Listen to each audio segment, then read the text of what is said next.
Everyone. Welcome to another module in Communication System 2 course. We were discussing a spread spectrum technique under Unit 5.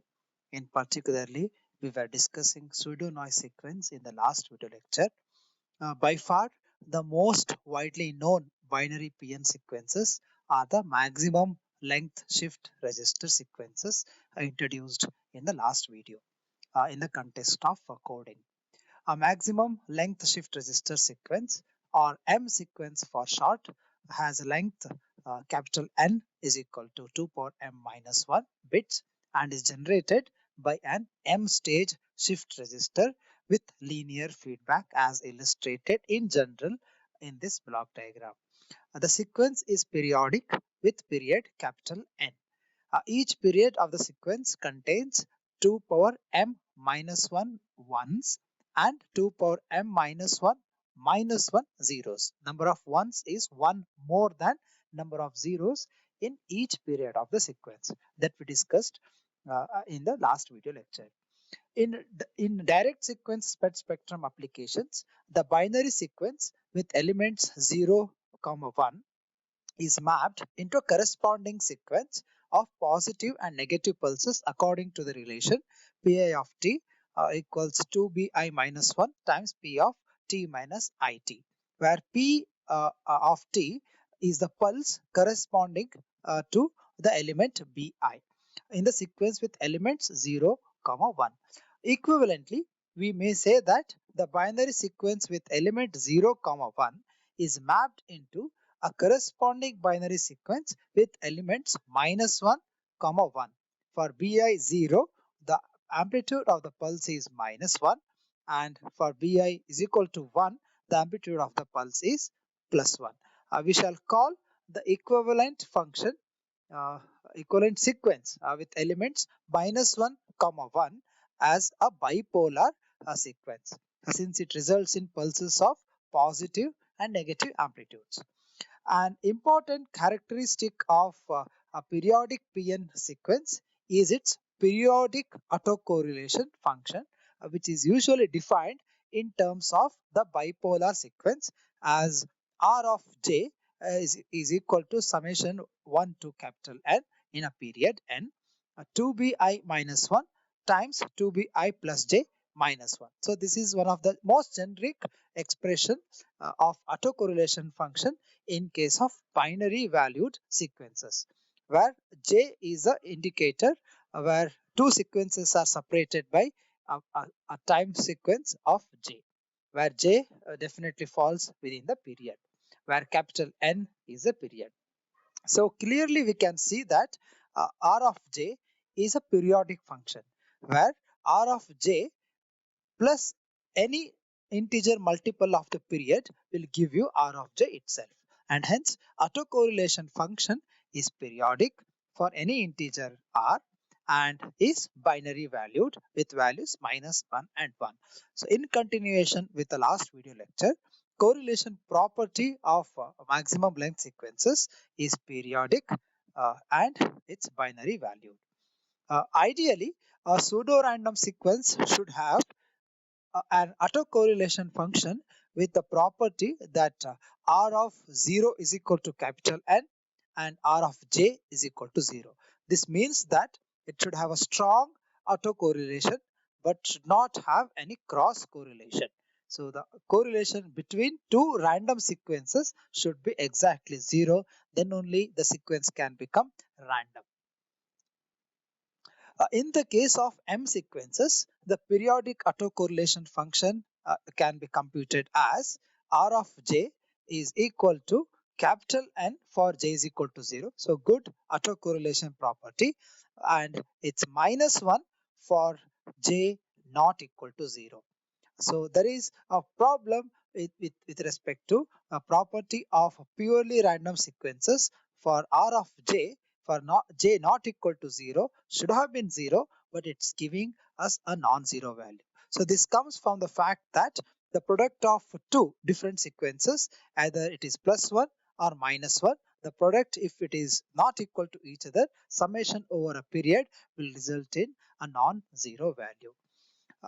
However, you can find the size of the peak off peak values whenever it is not at the peak with respect to relative to the peak values. For say for large values of n, the ratio is minus 1 over n, where r of j is minus 1 for j not equal to 0, and r of 0 is capital N. So the ratio where it is size of the off peak values relative to the peak values is minus 1 minus 1 over capital N. So for large values of n, when the period of the ML sequence is very large, or for long length of the shift registers, this ratio is very small, and we can say as limit n tends to infinity, this is very close to the property possessed by a pure random sequences. Okay, so we should have a long sequences in order to match with pure randomness. So we can conclude here that M sequences are almost ideal to the pure random sequences when viewed in terms of their autocorrelation function, provided capital N is very large. All right. So after studying or understanding the properties of a maximum length sequence and the fact that we can generate it using a linear feedback shift register or LFSR, the key question that we need to address here is how do we find the feedback logic for a desired period capital N. So period will be given to us. How do you find the feedback logic? The answer to this question is can be found in the theory of error control codes, which is covered in various resources. In any of the resources, the task is to find the required feedback logic is made particularly easy sorry, for us by virtue of the extensive tables of the necessary feedback connections for varying shift register lengths that have been compiled in the various literature. So there's a lookup table or there's a ready-made table available to us. This is one of such tables where it represents the set of maximal taps or feedback taps pertaining to shift registers lengths 2, 3 up to 8. Note that as M increases, as length of shift register increases, the number of alternative schemes or codes is enlarged. I'll try to understand. I'll try to explain you what does this the indices in feedback types represent. Also, you should check that for every set of feedback connections shown in this table, there are images set that generates an identical maximal length code reversed in time sequence. See that there are certain mirror images as well, if you can find out, which will generate same number of length of sequences. The star indicates these are all special feedback shift registers of M when M is equal to primary number. Okay. Let's take a couple of examples so that you'll try to understand what do we mean by these indices in the feedback tabs and how those generate maximal length sequences. If I try to take a first example here, this is one of the structure where M is equal to 5, where the length of the shift register in this particular structure is 5. So we should choose either 5, 2 or 5, 4, 3, 2 or 5, 4, 2, 1 as the feedback tabs. So we have picked up the first one, which is 5, 2, sorry, which indicates that the feedback connection to the first flip-flop is from fifth and second shift register, and hence this is 5, 2. Okay, so let's consider this particular sequence requiring 5, 2 feedback tab structure. The corresponding configuration of the code generator is shown here, assuming that the initial state is 1, 0, 0, 0, 0. So only the state, only the non-zero condition is only for first flip-flop, and assuming the initial states of all other flip-flops is 0. The evolution of one period, in the sense the succession of the states of the shift registers, can be tabulated for one period of maximum length sequence can be listed. As you know that maximum length sequence will reach the period which is equal to 2 power m minus 1. Here m is equal to 5. So we should find out 31 sequences in a period to repeat the sequences back. So we can as well try this out and try to find out that the output of the sequence, output of this particular feedback logic will give you a length of 31 sequences. Okay, so we see the generator returns to the initial 1 triple 0 1 0 0 0 and 0. It reaches back to the original sequence after 31 iterations, okay, which agrees with the value that we obtain from n is equal to 2 power m minus 1. Okay, so this is one of the examples. We are not going to get into details of how do we get individual states, because it's very obvious, where each succession of the table is obtained by shifting it right and performing module to addition and feeding it back to the first flip-flop. Let's take another example. It's another set picked from the table itself. So it's again m is equal to 5. Here we have taken feedback structure of 5, 4, 2, 1, where the input to the first flip flop is taken from 5, 4, 2, 1 flip flops and fed back. Let's assume that again the initial state is 1, 0, 0, 0 and 0. So we can find out again succession of states of this particular shift register, and again the sequence 1 0 0 0 will repeat after 31 iterations. Obviously it should, where we have taken the maximum length sequence and we have considered the period to be 2m minus 1 2 power m minus 1, which is 31. Okay, so these are the two cases with m is equal to 5. We have taken two structures from this particular table as feedback tabs. Clearly, the winner in these two examples is the first example that we have considered, as it requires a, only one modulo 2 adder compared with three modulo 2 adders for example 2.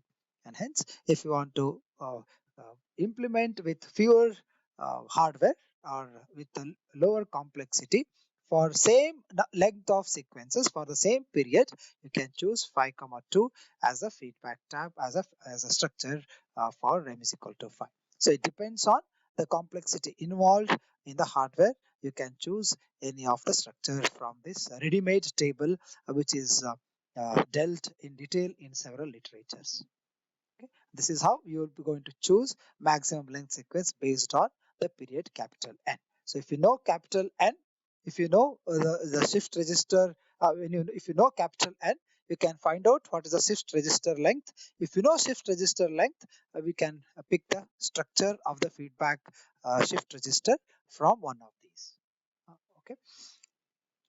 Let's try to list down a few of the features of maximum length sequences or M sequences and try to conclude the explanation on ML sequences. In some applications, the cross correlation properties of PN sequences are also important.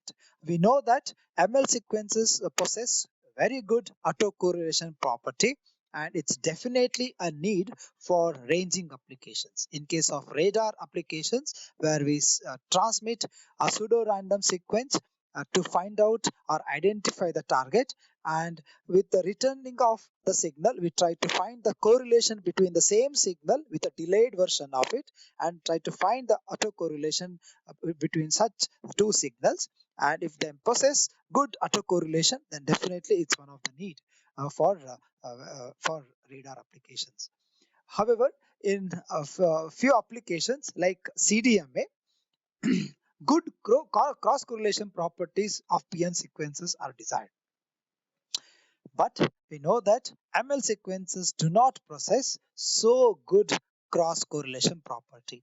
In order to possess good cross correlation property, we have seen that the length of the shift register should be very, very large, or the period of the ML sequences should be very, very large. So in case of CDMA application, each user is assigned a particular PN sequence.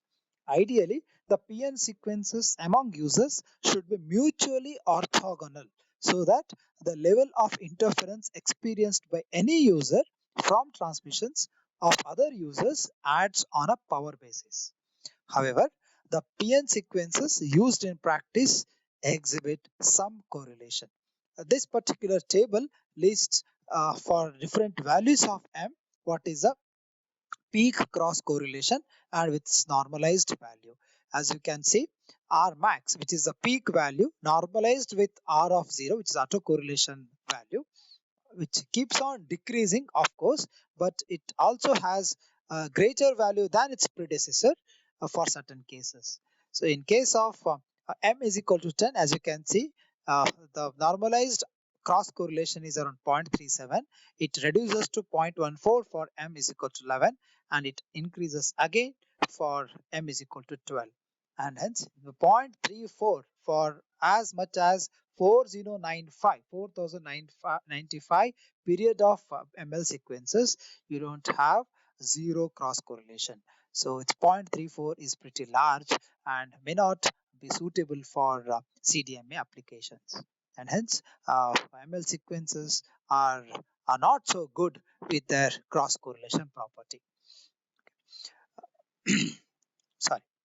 There is another problem with ML sequences is about their vulnerability due to linearity property of the generator. We know that we have generated PN sequences using linear feedback shift registers or LFSR.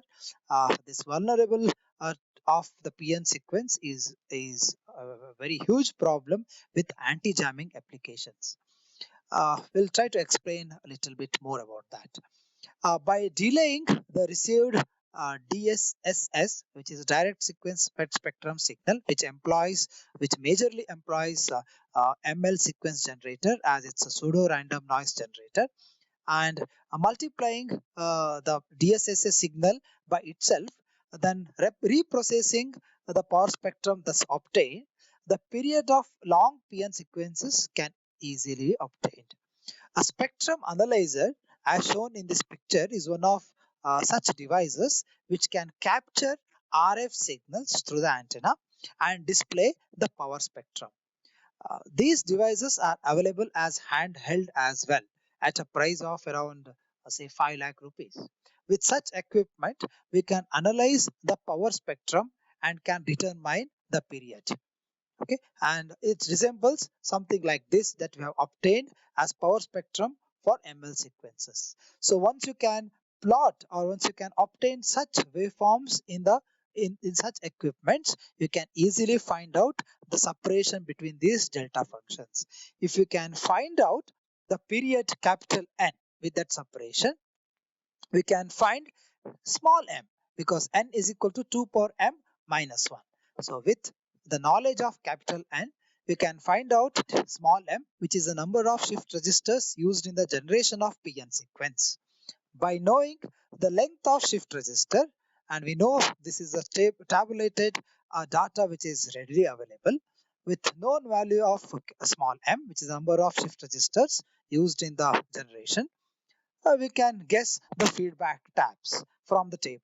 And hence, if we can guess the feedback table, any intruder can easily generate PN sequences at his end, with which he can easily demodulate the received signal. Okay, so there's a problem with ML sequences in case of anti-jamming applications. The period of the sequence must be very, very large in order to prevent the jammer from learning the feedback connections of the PN generator. Okay. However, this requirement is impractical in most cases because the jammer can determine the feedback connections by observing only 2m-1 chips from the PN sequence. This vulnerability of the PN sequence is due to the linearity property of the generator. Okay. Say if you want to reduce the vulnerability to a jammer, the output sequences from several stages of the shift register or the outputs from several distinct M sequences can be combined in a non-linear way to produce a non-linear sequence that is considerably more difficult for the jammer to learn. A further reduction in vulnerability is achieved by frequently changing the feedback connections in the tap or frequently changing number of stages in the shift register according to some pre-arranged plan formulated between the transmitter and the intended receiver. These are the only two flexibilities in case of ML sequences to make them more uh, resistant to anti-jamming applications. So we should look for more powerful more powerful ways of generating pseudo noise sequences or pseudo random sequences which can be used for anti-jamming applications. Okay, so next video will deal with such cases where they'll give us more powerful generation method of PN sequences. Thank you.